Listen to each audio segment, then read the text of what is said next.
Now at 10, we've had lots of rain across the area today and more is on the way. I'll have the forecast. It's a Pittsburgh meeting discussing internet connectivity. And it's semifinal night in the State 3A sub-tournament in Girard, Kansas. We'll have highlights in sports. The 4 states' most watched news starts now.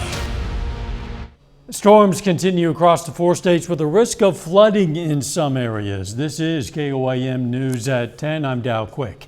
Meteorologist Sam Lane joins us with a first look at the weather. Thank you very much, Dow. Yeah, we've had quite a bit of rain this afternoon, especially down to our south, where a couple of inches has already fallen in southern Berry County, and more is on the way. In fact, they could see another couple of inches before this is all said and done. You can see on the motion quite a bit of rain still down in Oklahoma, and expanded out a little bit. You can see more rain in eastern Oklahoma and even further back towards the west. This is all moving up towards the north and east, so we have several more hours of rain to go. So some of those creeks and streams are going to start filling up pretty quickly. You can also see some severe weather in western Arkansas. Fortunately, the severe weather threat is not all that great. Instead, we're going to be left with the rainfall tonight, heavy at times. Temperatures dropping through the 40s all the way down into the upper 30s by tomorrow morning.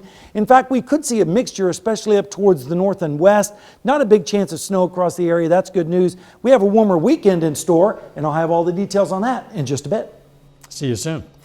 Pittsburgh High School is mourning the death of a student today in a Cherokee County crash. The 2-car crash claimed the life of 18-year-old Josiah Fletcher of Pittsburgh around 8 this morning.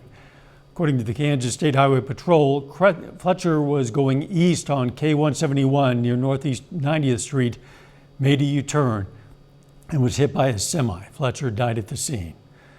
The Pittsburgh High School principal sent a message to families of students this morning informing them of the crash and said additional counselors and student support staff are available for students. Police in Noel, Missouri believe they've identified a man who shot a dog with an arrow, and now they're trying to find that man. He's Jeffrey Howard. The Noel Marshal's office has a warrant for his arrest on a charge of animal abuse. The dog was found on February 23rd. A local rescue group brought the dog and her puppies to a veterinarian. The arrow was removed and the dog is now recovering. Kansas Broadband is on the road getting feedback about Wi-Fi in rural areas. KOAM's Amber Jenkins has more from Pittsburgh. Getting reliable and affordable Wi-Fi in rural areas is changing. The Kansas Office of Broadband Development is actively trying to close the digital gap in rural areas. One thing we've heard over and over again is that some people are saddled with data caps that force them to ration their broadband across their household to make it last for the entire month. We've heard that there is a lot of unreliable service out there. They may have some broadband, but it goes out with the weather. The state broadband department is developing a strategic plan to target rural areas. The department is traveling across the state to receive direct feedback. We're going to take all the insights we hear from this listening tour and by summer put together our 5-year digital equity and broadband access strategic plan that we will submit to the federal government for review. Upon approval of that plan, the state of Kansas will be awarded hundreds of millions of dollars that we can then give out in competitive grants to communities that need broadband. Kansas Governor Laura Kelly is trying to make Kansas one of the top states with accessible broadband by 2030.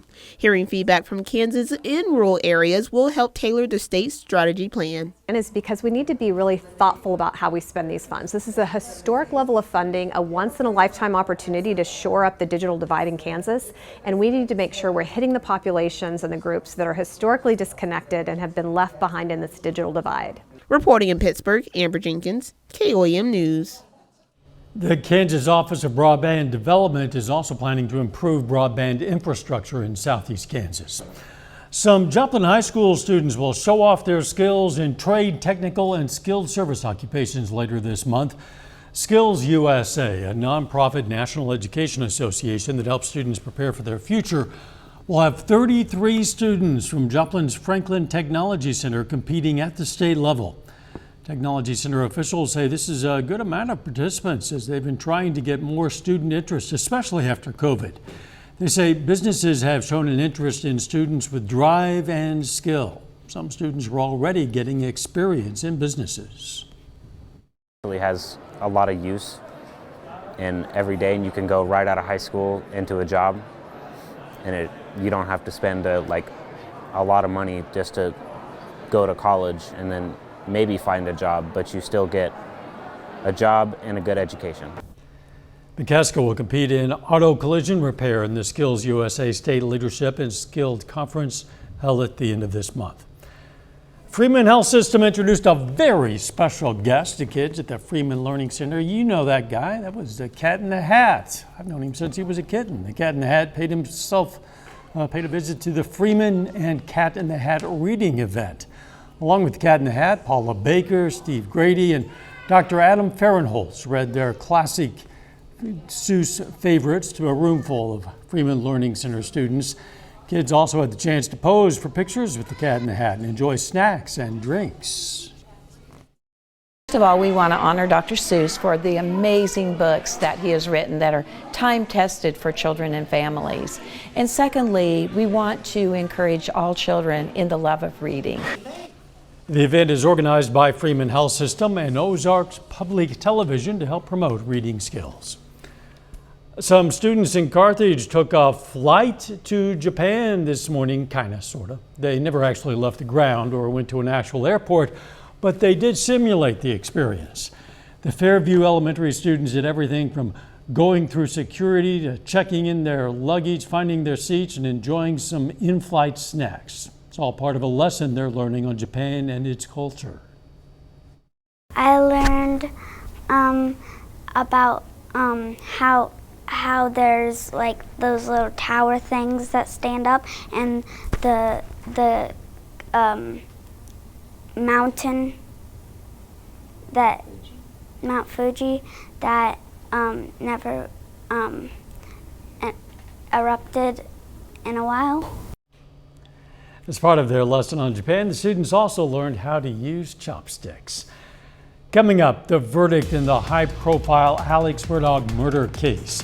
Plus, the U.S. provides additional aid to Ukraine, but not with weapons. Didn't take long tonight. It took a jury just 3 hours to find disgraced South Carolina attorney Alex Murdaugh guilty in the double murder of his wife and son. It's a case that grabbed national attention. As Nikki Batiste reports, Murdaugh now faces 30 years to life in prison. Guilty verdict. Jurors found Alex Murdaugh guilty of murdering his wife Maggie and his son Paul. They were shot to death in June of 2021 at the sprawling property the family owned in Colleton County, South Carolina. I would never hurt Maggie Murdaugh. I would never hurt Paul Murdaugh under any circumstances. During the trial, the once prominent lawyer took the stand in his own defense, insisting he did not kill his wife and 22-year-old son, but he did admit to stealing millions from his clients and firm. He also admitted he lied when he told investigators he hadn't been at the scene shortly before the murders. There is only one person who had the motive, who had the means, who had the opportunity to commit these crimes. Prosecutors argued Murdaugh's financial crimes were about to be exposed, so he killed his wife and son in an effort to move the focus away from the missing money. His defense lawyers called that motive theory outlandish. Totally illogical, irrational, and insane. Those are the words I wrote down. For someone to kill their loved ones when their criminal conduct is being exposed. The case against Murdaugh had been circumstantial. Investigators never found the murder weapons or bloody clothes, and there were no eyewitnesses. Nikki Batiste, CBS News, Walterboro, South Carolina. Now, during that trial, which lasted more than 6 weeks, jurors heard from more than 75 witnesses. There were also some turbulence among the jury. 5 jurors were removed from the panel during the course of the trial, 4 because of COVID or other health issues, and 1 shortly before the jury started deliberating because she discussed the case with other people. The Biden administration is increasing aid to Ukraine in a way you might not expect. Farming. Ukraine has a long history of agriculture, which makes up more than 40% of its export revenue. Russia's invasion severely damaged that sector, and the country's economy has plummeted by more than 30%. Well, now the U.S. Agency for International Development has announced new partnerships with 3 companies that have histories of working in Ukraine. They'll help support storage and infrastructure in the country's agriculture sector. The White House says it's unifying the nation's approach to weapons of mass destruction and radioactive materials. President Biden signed a national security memorandum on the matter today. The White House says the plan integrates policies to counter non-state use of chemical, biological, radiological, and nuclear weapons. The White House has unveiled a new cybersecurity strategy calling for a comprehensive regulation of the nation's vital services. The new framework calls out China, Russia, Iran, and North Korea for aggressive cyber tactics, exhibiting, quote, reckless disregard for the rule of law. It also elevates ransomware attacks, such as the 2021 Russia-linked offensive on Colonial Pipeline, to issues of national security. Federal workers also now have less than 30 days to stop using TikTok on government-issued devices over security concerns. A little later, Joplin Art Walk is back. We're going to check out pieces from local artists. And we've had quite a bit of rain so far. How long is it going to last? I'll tell you all about it in our weekend forecast as well when we come back.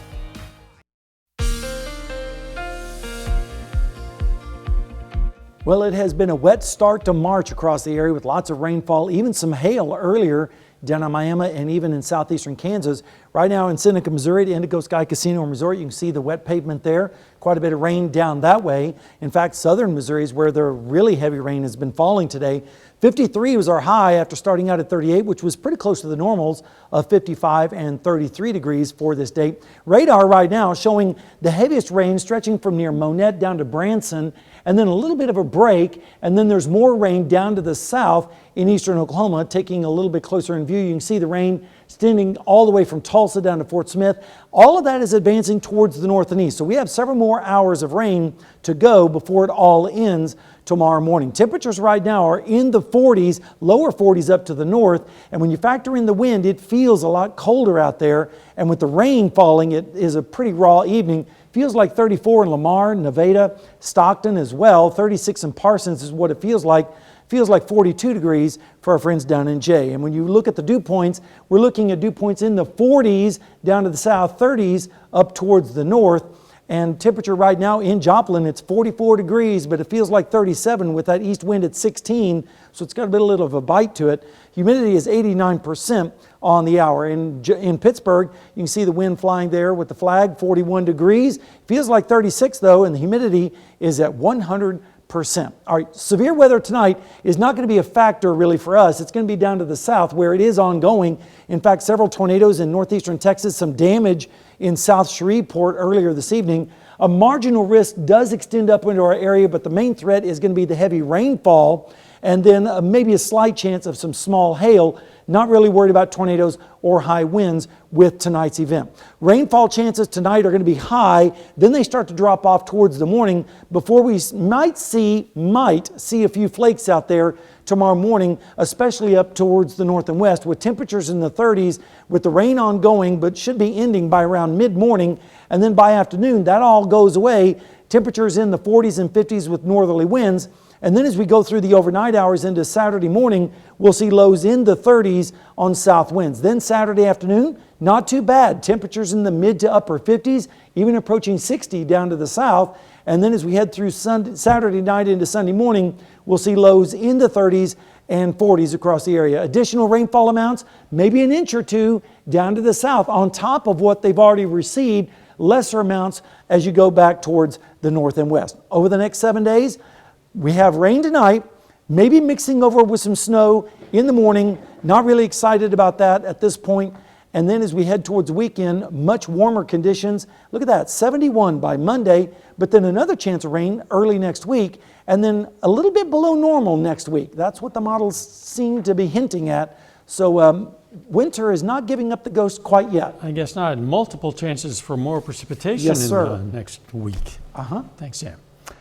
Joplin's Art Walk is back. Today was the first Art Walk event of the season. Art Walk is where downtown Joplin businesses come together and showcase art from local artists. A lot of thought goes into those art pieces.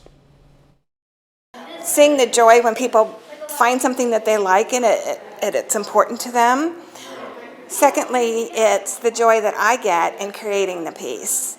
I just get in my own little zone and I love putting the ideas together because I never know what it's going to look like until it's finished. Art walks take place on the first Thursday of every month. And in Southeast Kansas, the Bourbon County Arts Council is presenting its 31st annual Fine Arts exhibit. It opened today at the Danny and Willa Ellis Family Fine Arts Center and runs until the 11th. More than 20 local artists entered their art for the exhibit. Other artists participating come from Missouri, Oklahoma, and Texas. This year's theme is Doors and Windows. Our work includes ceramics, glasswork, photography, and sculptures. In our small community, just happy that we can have exposure to the arts here in this small town. And we're not that far from Kansas City and Joplin, and, but it's nice to be able to have something and to be able to present to the community artwork that is really great. Admission to the exhibit is free of charge. It's open on weekdays from noon to 7 p.m. and on Saturday from 9 a.m. to 1 p.m. Still ahead, we're going to hear from the Missouri Southern women's basketball team as they hit the road for the MIAA tournament. And it's semifinal night at the 3A Sub-State tournament in Girard. Jacob Leonard joins us with those highlights and a lot more up next.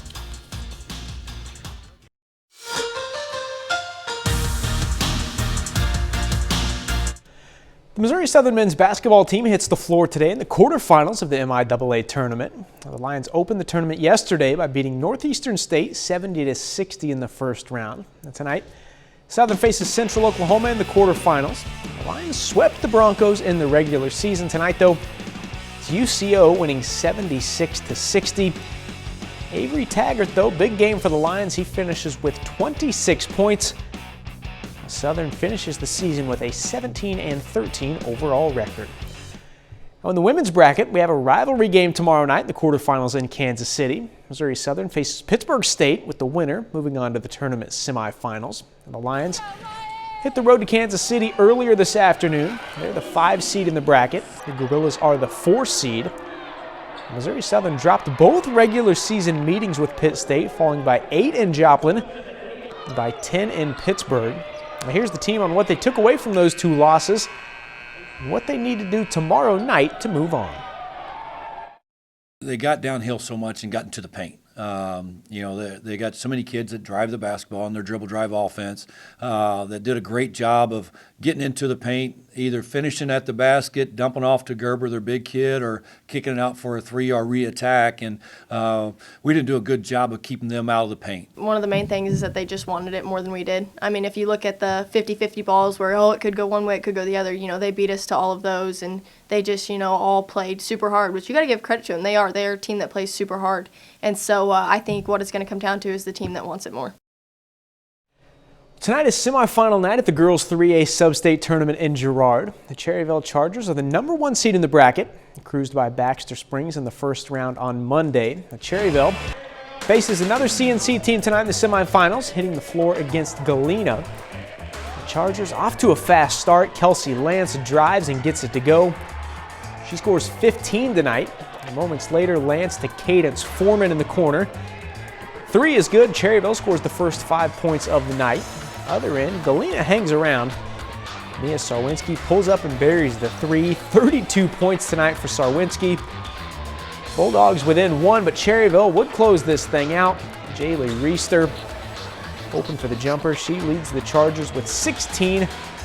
Cherryville beats Galena 61-50 to move on to the Sub-State Championship. They're going to play the winner of this one. Tournament host Girard faces CNC rival Frontenac in the semifinals tonight. Girard comes out firing. Hayden Buckley, open 3 from the top of the key.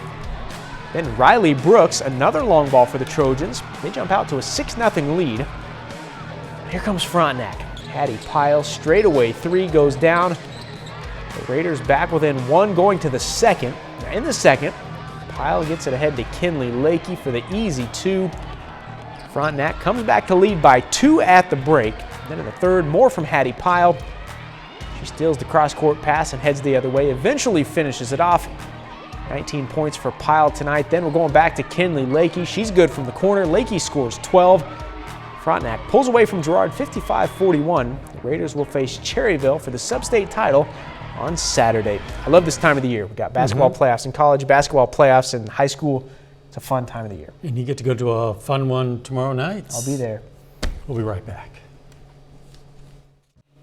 All right, look at this. NASA shared a series of images that shows the intentional collision of a spacecraft into an asteroid and then the debris coming off in the aftermath.